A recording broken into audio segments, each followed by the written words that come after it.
കേരളത്തിന്റെ റെയിൽവേ സ്വപ്നങ്ങൾ പൂർണ്ണമായും അസ്തമിക്കുന്ന ഒരു സാഹചര്യം സംജാതമാകുന്നു എന്നാണ് ഇന്ന് റെയിൽവേ മന്ത്രി പാർലമെന്റിൽ വെച്ച മറുപടിയിൽ നിന്ന് മനസ്സിലാക്കുന്നത്. രണ്ട് ചോദ്യങ്ങളാണ് ഞാൻ ഉന്നയിച്ചത്. അതിലൊന്ന് കേരളത്തിന്റെ ദീർഘകാല ആവശ്യമായിട്ടുള്ള ഒരു ഹൈസ്പീഡ് റെയിൽവേയെക്കുറിച്ച്, രണ്ട് പാലക്കാട് കോച്ച് ഫാക്ടറിയെക്കുറിച്ച്. ഈ രണ്ട് കാര്യങ്ങളും എംപിസ് കോൺഫറൻസിൽ പരാമർശ വിഷയമായിരുന്നു.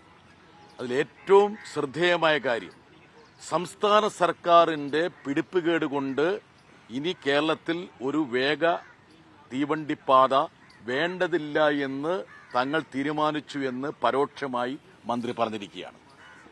ഒന്ന്, LDF ഗവൺമെന്റിന്റെ സെമി ഹൈസ്പീഡ് റെയിൽവേ പദ്ധതി ഉപേക്ഷിച്ചു എന്നുള്ളതുകൊണ്ട് തന്നെ ഇനി അതേക്കുറിച്ച് ഒരു ചർച്ച റെയിൽവേ മന്ത്രാലയവും സംസ്ഥാന ഗവൺമെന്റും തമ്മിൽ സാധ്യമല്ല.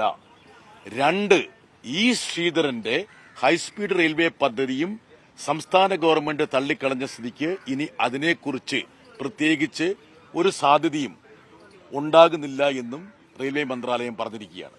ഏറ്റവും പ്രധാനപ്പെട്ട ഒരു കാര്യം, നിലവിൽ റെയിൽവേ നടപ്പിലാക്കാൻ ഉദ്ദേശിക്കുന്ന മംഗലാപുരം, തിരുവനന്തപുരം ഈ പറഞ്ഞ 3-4 പാതകളുടെ ചില സർവേകളെക്കുറിച്ച് മാത്രമാണ് പരാമർശം. ഈ ഫീൽഡ് സ്റ്റഡിയും സർവേകളൊക്കെ കഴിഞ്ഞ് എത്രയോ കാലമായിട്ട് കേരളത്തിൽ നടന്നുകൊണ്ടിരിക്കുകയാണ്. അതൊക്കെ ഒരു 25 വർഷം കഴിഞ്ഞാലും യാഥാർത്ഥ്യമാകില്ല എന്നുള്ള കാര്യം നമുക്കറിയാം. ഉദാഹരണത്തിന് ഷൊർണൂർ എറണാകുളം 3-ാം പാതയുടെ DPR റെയിൽവേ തയ്യാറാക്കി റെയിൽ ഭവനിൽ സമർപ്പിച്ചതാണ്. അത് വീണ്ടും ആവർത്തിച്ചിരിക്കുകയാണ്. അപ്പോൾ ഒരു കണക്കിന് കേരളത്തിന്റെ റെയിൽവേ സ്വപ്നങ്ങൾ പൂർണ്ണമായും ഉപേക്ഷിക്കപ്പെട്ടു. അതുപോലെ പാലക്കാട് കോച്ച് ഫാക്ടറി സംബന്ധിച്ച് കഴിഞ്ഞ എംപിമാരുടെ യോഗത്തിൽ പരാമർശ വിഷയമായി. അതേക്കുറിച്ച് സംസ്ഥാന ഗവൺമെന്റിന്റെ ഭാഗത്തു നിന്ന് ഒരു നടപടിയും ഉണ്ടായിട്ടില്ല എന്ന് റെയിൽവേ മന്ത്രിയുടെ ഉത്തരത്തിൽ നിന്ന് വ്യക്തമാകുകയാണ്. അങ്ങനെ ഒരു കോച്ച് ഫാക്ടറി തങ്ങളുടെ പദ്ധതിയില്ല എന്നും ആ സ്ഥലം റെയിൽവേ മറ്റാർക്കും വിട്ടുകൊടുക്കില്ല എന്നും 228 ഏക്കർ സ്ഥലം അത് റെയിൽവേ തന്നെ കയ്യിൽ വെക്കുമെന്നും അവരുടെ ഭാവിയിലെ പരിപാടികൾ എന്തെങ്കിലും ഉണ്ടെങ്കിൽ അതിനുവേണ്ടി ഉപയോഗിക്കുമെന്നാണ് പറഞ്ഞത്. നിങ്ങൾ സൂക്ഷ്മമായിട്ട് റെയിൽവേ മന്ത്രിയുടെ പാർലമെന്റിലെ പ്രസംഗങ്ങളും മറുപടികളും ശ്രദ്ധിക്കുകയാണെങ്കിൽ ഒരു കാര്യം അദ്ദേഹം പറഞ്ഞിരുന്നു. ശ്രീധരൻ നേരിട്ടൊരു പദ്ധതി തനിക്ക് സമർപ്പിച്ചിട്ടുണ്ട്. അതുകൊണ്ട് ആ ഹൈസ്പീഡ് റെയിൽവേ പദ്ധതിയെക്കുറിച്ച് ശ്രീധരനെ ക്ഷണിച്ചു വരുത്തി ഞങ്ങൾ ചർച്ച ചെയ്ത് അത് നടപ്പിലാക്കാൻ കഴിയുമോ എന്നുള്ള കാര്യം പരിശോധിക്കുമെന്ന് എന്റെ ഒരു ചോദ്യത്തിന് മറുപടിയായി കഴിഞ്ഞ പാർലമെന്റ് സമ്മേളനത്തിൽ റെയിൽവേ മന്ത്രി പറഞ്ഞതാണ്. അതിനിടയിൽ ശ്രീധരന്റെ പദ്ധതി സംസ്ഥാന ഗവൺമെന്റ് വാങ്ങിയിട്ട് അത് ചവിറ്റുകൊട്ടയിൽ എറിഞ്ഞുകൂടി തന്നെ തങ്ങളുടെ ഉത്തരവാദിത്തത്തിൽ നിന്ന് റെയിൽവേ മന്ത്രാലയം കൃത്യമായിട്ട് ഒഴിഞ്ഞു മാറിയിരിക്കുന്നു. ഇതാണ് ഇന്ന് സംഭവിച്ചിരിക്കുന്നത്. യഥാർത്ഥത്തിൽ സംസ്ഥാനത്തിന് അർഹതപ്പെട്ട ഒരു റെയിൽവേ പദ്ധതി ഇല്ലാതാകുന്നു. കേരളത്തിന്റെ ഏറ്റവും പ്രധാനപ്പെട്ട ആവശ്യങ്ങളിലൊന്നായ സുഗമമായിട്ടുള്ള റെയിൽവേ ഗതാഗതം ഇനി നമുക്ക് പ്രാപ്യമല്ല എന്നുള്ള ഒരു വാസ്തവം ഇന്ന് സഭയിൽ അനാവരണം ചെയ്യപ്പെട്ടു.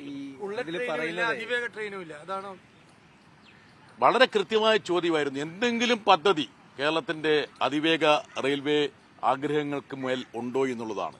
ഒന്ന്, ഈ പറഞ്ഞ റെയിൽവേ പ്രഖ്യാപിച്ച ഹൈസ്പീഡ് 7 പദ്ധതികളുടെ ഒരു എക്സ്റ്റൻഷൻ കേരളത്തിലേക്ക് ഉണ്ടാകുമോ? അതില്ല. 2, സെമി ഹൈസ്പീഡുമായി ബന്ധപ്പെട്ട എന്തെങ്കിലും ഉണ്ടോ? 3, ശ്രീധരന്റെ പദ്ധതിയായി ബന്ധപ്പെട്ട് എന്തെങ്കിലും പുരോഗതി ഉണ്ടാകുമോ? ഇതിലൊന്നും കൃത്യമായ അതല്ലെങ്കിൽ അനുകൂലമായ മറുപടി ഉണ്ടായില്ലെന്ന് മാത്രമല്ല, സംസ്ഥാന ഗവൺമെന്റ് ഈ 2 പദ്ധതികളും ഉപേക്ഷിച്ച സ്ഥിതിക്ക് ഇനി തങ്ങൾ അക്കാര്യവുമായി മുമ്പോട്ട് പോകുന്നില്ല എന്ന് പറഞ്ഞിരിക്കുകയാണ്. ഏറ്റവും രസകരമായൊരു കാര്യം എന്ന് വെച്ചാൽ, ഈ പാലക്കാട് കോച്ച് ഫാക്ടറി ലാലു പ്രസാദ് യാദവ് അന്ന് ഇടതുപക്ഷം UPA ഗവൺമെന്റിനെ പിന്തുണയ്ക്കുന്ന സമയമാണ്. 2008-2009 ബജറ്റിൽ പ്രഖ്യാപിച്ചതാണ്. ആ പദ്ധതിയുമായിട്ട് പിന്നെ കോൺഗ്രസ് ഗവൺമെന്റ് മുമ്പോട്ട് പോയില്ല. കേന്ദ്ര സർക്കാർ പാഴാക്കി, വർഷങ്ങളോളം പാഴാക്കി. എന്നിട്ട് 2012-13 ബജറ്റിൽ അതും UPA ഗവൺമെന്റ്, അന്ന് ഇടതുപക്ഷം അതിന് പിന്തുണയ്ക്കുന്നില്ല, അതിനെ ഒരു ജോയിന്റ് വെഞ്ചർ പദ്ധതിയാക്കി മാറ്റിയെടുത്തു. അതുപോലും പ്രാവർത്തികമാക്കാതെയാണ് കോൺഗ്രസ് അധികാരത്തിൽ നിന്ന് പോയത്. എന്നിട്ട് എംപിസ് കോൺഫറൻസിൽ നമ്മുടെ പാലക്കാട് MP എന്തോ മുൻ ഇടതുപക്ഷ ഗവൺമെന്റ് വേണ്ടത്ര ശ്രമിച്ചില്ല എന്ന് പറഞ്ഞു. ഇപ്പോഴത്തെ UDF ഗവൺമെന്റ് ഇതേക്കുറിച്ച് ഒരു നിവേദനം പോലും കൊടുത്തിട്ടില്ല എന്നുള്ളതാണ് ഇന്ന് റെയിൽവേ മന്ത്രിയുടെ മറുപടിയിൽ നിന്ന് വ്യക്തമാകുന്നത്.